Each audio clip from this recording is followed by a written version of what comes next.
अरे संध्या बेटा, कैसे अचानक आना हुआ? कुछ नहीं मम्मी जी, मैंने तो टहलने घूमने आई हूँ। अरे बेटा, आपको अचानक देख के मेरा दिल धक हो गया। मैं तो एकदम घबरा गई बेटा, आपको अचानक देख लिए ऐसे। और बताओ मम्मी, आपकी बहू क्या कर रही हैं?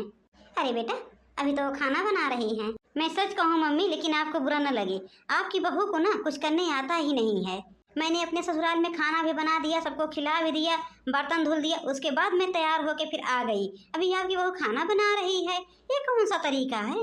अरे बेटा, सब एक जैसा नहीं होता है। सच तो ये है बेटा कि तुम्हारी भाभी का ना काम करने में मन लगता ही नहीं। वो तो बहाना पे बहाना, बहाना पे बहाना ढूंढती रहती है कि कोई बहाना मिल जाए, हमको ना करना पड़े। देखो मेरी ननद के आते ही कैसी मेरी बुराई चालू हो गई इस घर में। ये मेरी ननद जो है ना, हमको देखना ही नहीं चाहती है। जैसे ही आती है ना, तैसे मम्मी जी का कान भरना शुरू कर देती है। हाँ हाँ मम्मी, मैं वही कह रही थी कि आपको बहू कुछ करना नहीं चाहती है। अरे दीदी, आप कब आए? हम तो बहुत पहले आई, आपका पता ही नहीं चल रहा है आप किधर हैं।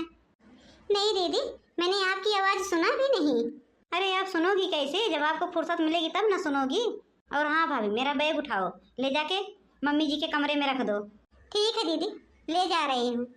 मेरा तो काम किसी को दिखता ही नहीं। सच बोलूं मम्मी, आपने ही भाभी को सर के ऊपर चढ़ाया। अगर आप नहीं चढ़ाते ना तो आज भाभी ऐसे नहीं बिगड़ती। हाँ बेटा, ये तो बात सही है, मैंने ही उसको सर पे चढ़ाया। वो क्या करती क्या नहीं करती, मैंने कभी रोका टोका नहीं बेटा, यही गलती है मेरी। ननद के आते ही घर का माहौल बिगड़ गया। उसको करना ही क्या, वो अपने भाभी की कमियां निकालती रहती है, दिन भर बस वही ढूंढती है और अपनी मम्मी का कान भरती है। मम्मी। हाँ संध्या बेटा, क्या हुआ? मम्मी, 4 दिन से हम आए हैं, तुम्हारी बहू ने क्या बना के खिलाया?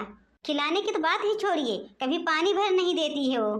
फिर क्या करें बेटा, हम तो उससे खुद परेशान हैं। मम्मी, मैं अभी भी कह रही हूँ कि तुम्हारी बहू अच्छी नहीं है।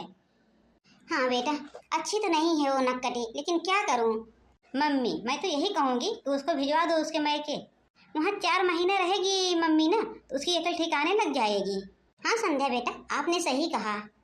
कैसे कैसे लोग होते हैं इस दुनिया में, अपने आगे और किसी को समझते ही नहीं हैं। सुबह से 4 बजे उठती हूँ, सबका कपड़ा धुलना, चाय बनाना, खाना बनाना, सब कुछ घर का काम करती हूँ, लेकिन देखो देखो कैसे मेरी ननद, मेरी सास का कान हमेशा भरती रहती है। अब तो मेरा जीना ही बेकार है।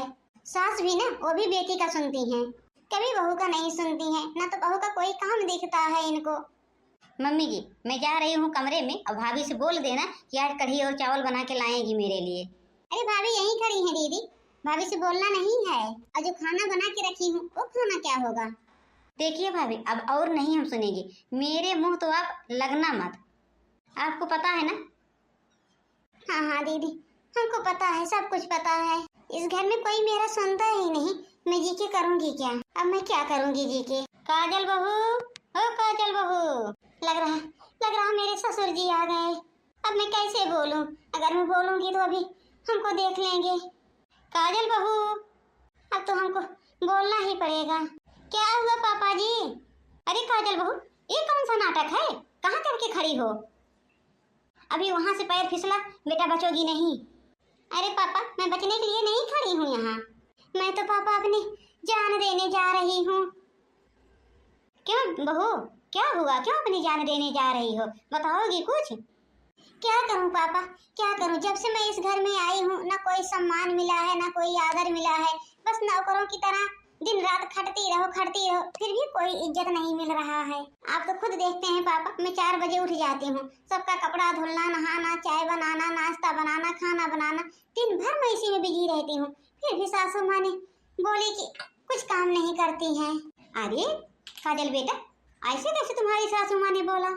बस पापा, अब हमको ना रोको पापा, अब मेरा आखिरी समय चल रहा है। नहीं नहीं बेटा, ऐसे मत करना। सविता, ओ सविता, क्या है जी, क्यों गला फाड़ रहे हो? मैं गला नहीं फाड़ रहा, पहले अपनी बहू को बचाओ, देख रही हो? अरे क्या हो गया? अरे ऊपर देखोगी, जान देने के लिए जाके खड़ी हो गई है। बहू, ये कौन सा नया ड्रामा बनाई हो? वहाँ से नीचे उतरो। नहीं मम्मी जी, मैं अब नीचे नहीं उतरूंगी, मैं अपनी जान दे के ही रहूंगी, क्योंकि अब मेरा आखिरी दिन चल रहा है। बहुत हो गया मम्मी जी, बहुत। अरे हुआ क्या बहू? ये सब तेरी वजह से हो रहा, सब दूसरे की वजह से नहीं हो रहा है। बहू इतना काम दिन भर करती है, लेकिन तुमको कभी उसका काम दिखता ही नहीं है।